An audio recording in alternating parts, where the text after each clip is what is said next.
NFL Scouting Combine coverage continues on Jaguars.com. JP Shadrick, John Ogier, and General Manager Trent Baalke, Head Coach Doug Pederson. Thanks for coming to Radio Row. Your favorite place, I know, in Indianapolis, guys, right? Trent? Not really. No? Not really. I'm fired up. I'm fired up. just got done off the podium and spending a few minutes with us here on Radio Row. Let's start, though, with the aftermath of the season. How did you and your staffs work together to get to the vision of moving forward? And how difficult were some of those conversations, Doug? Start with you. Well, yeah, for me on the coaching side, the biggest thing, too, was just talking to players. And we had really good conversations with players at the end of the year.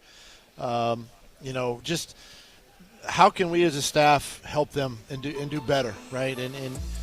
So that's kind of where it starts. For me, that's where it starts, and really with the players and making sure that I'm doing and the staff is doing everything in our power to make sure that they have the best available to them on the football field, can execute, and we can execute at a high level, because obviously the last month we didn't do that, right? So that's a big part of, I think, this whole process of turning the page, moving on to this offseason, getting ready for, training camp coming up and the whole thing. So, and obviously, went through coaching changes and all of that. And, we wanted to make sure that, we brought in the right guys, and this is not a knock, and I don't by any way, this is not against Mike and his staff or anything like that. I hired those guys, and I love those guys. And at the same time, though, I want to make sure that we're doing right by the Jacksonville Jaguars and the players that we have. And so made some tough decisions, and we moved on from there and got a good staff in here that are eager to work with and get on the grass and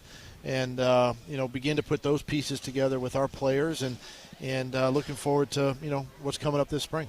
What about you, Trent? I mean, from your perspective, those meetings, the days right after the season to get to this point now, how did that process go? Well, I think like Coach said, we went through the same process. A lot of the players came in and visited with me as well, and then after taking all the information in, and you got to be a great listener.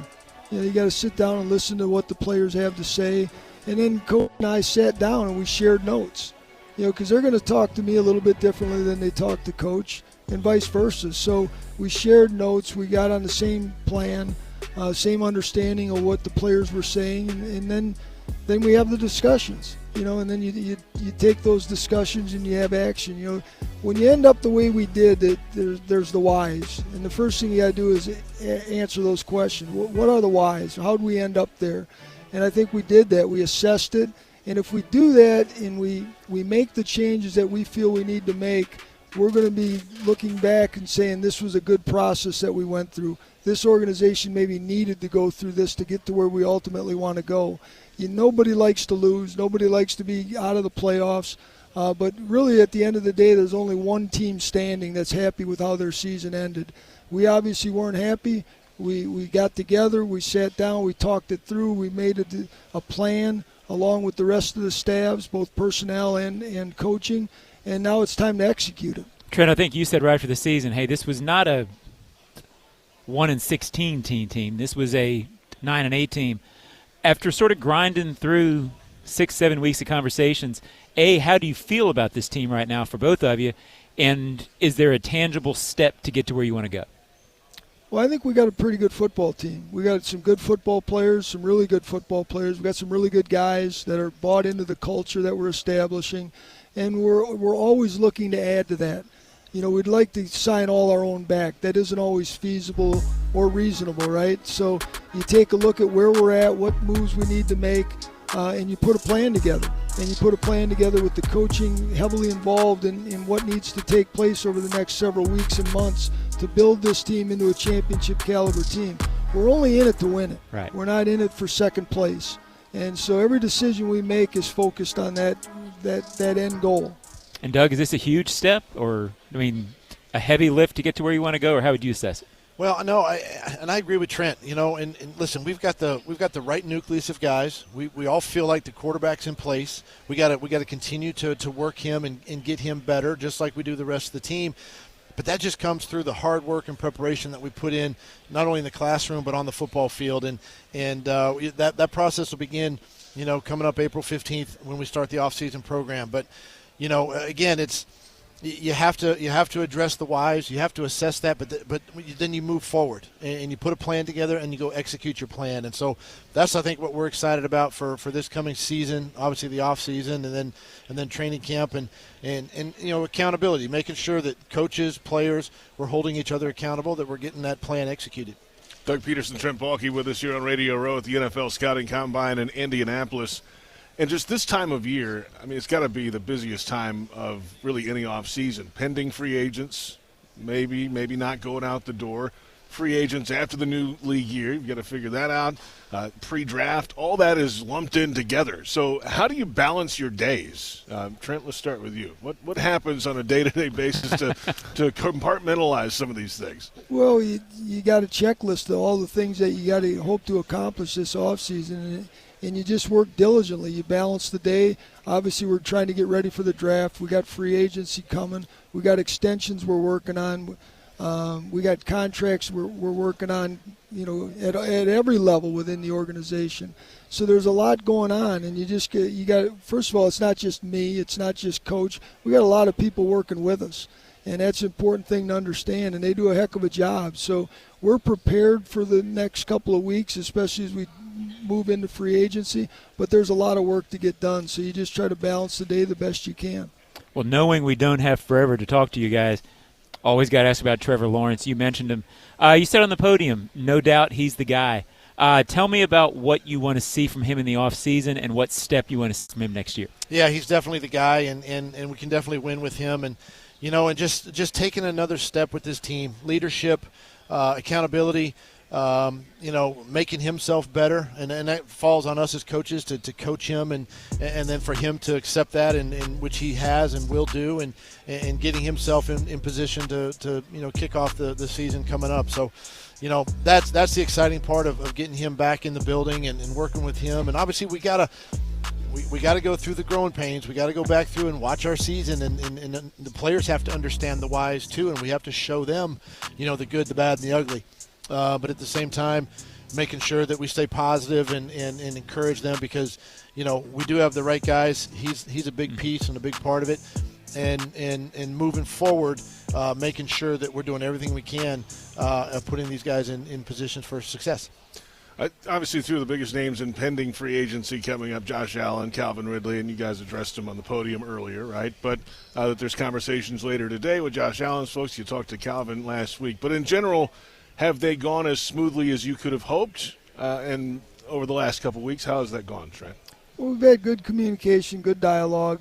Yeah. There's anytime you're involved in negotiations, especially at this level, there's a lot of back and forth. And that continues, and it's going to continue for the unseeable future. But how quickly we can come to a resolution, I don't know.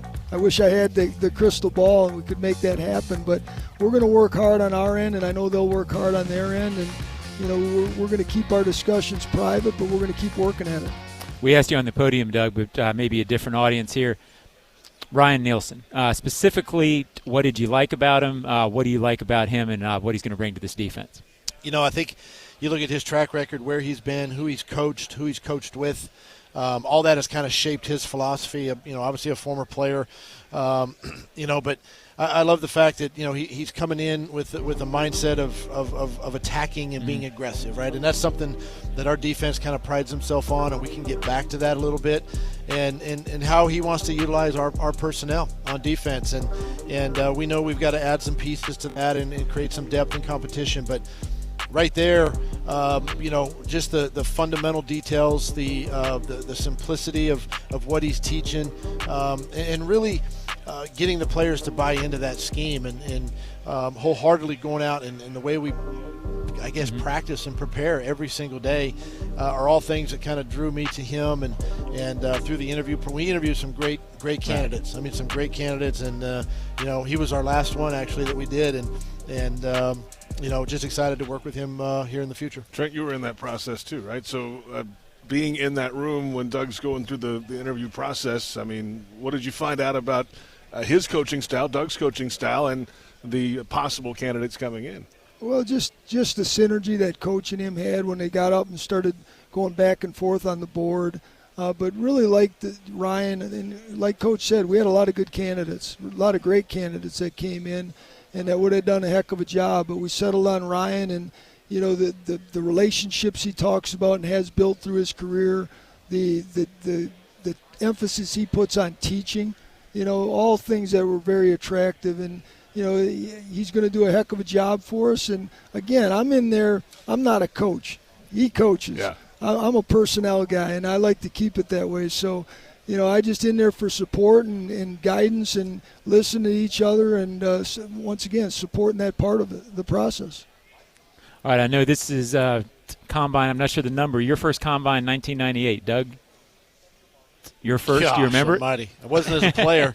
My first one would have been in 90. Nope, let me think. 2009. Okay. 2009. 2009. That's still been a while. And you still love them, right? I wouldn't go that far. How to that point, though, John, I mean, how has, there's some players that don't come and work out anymore, right? That's starting to become a little more of a trend. Most of the players come in and interview. Can you still get as much out of the interviews? And maybe has the style of player in an interview changed with the way college football the last couple of years, the landscape there with NIL money and things earlier in their careers? Have players changed? Has the combine changed? Is it kind of going back to the old days a little bit? Well, I think the thing that's different, going back to 98 and now is just how much more prepared they are for this process. It's not as raw, it's not as revealing as it used to be. Yeah. When in the old days they weren't out there running 40s and getting ready. They were just coming to the combine, put their hand in the dirt and go. Now they're trained specifically for it. They're trained for all the questionnaires and all the interviews and really everything. So they're just a lot more prepared. You're not getting the raw data that you used to get. Can you find out a lot about a player in those meetings, Doug? I mean, a little bit, but it's hard. It is hard. I mean, you're getting in there and you get them for about 18 to 20 minutes, and you're trying to pick their brain on what they know about football and schemes and things. It's a little bit difficult.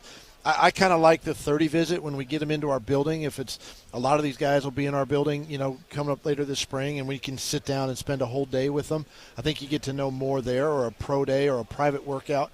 And for me, when I came, when I was here in 2009-10, everybody worked out. I mean, everybody was out here throwing or running bag drills, or D linemen doing their stuff, but now it's very kind of a la carte. They kind of pick and choose what they want to do, so it's a little bit harder that way. But it's still good to see everybody, and really, to me, this kind of kicks off the new league year.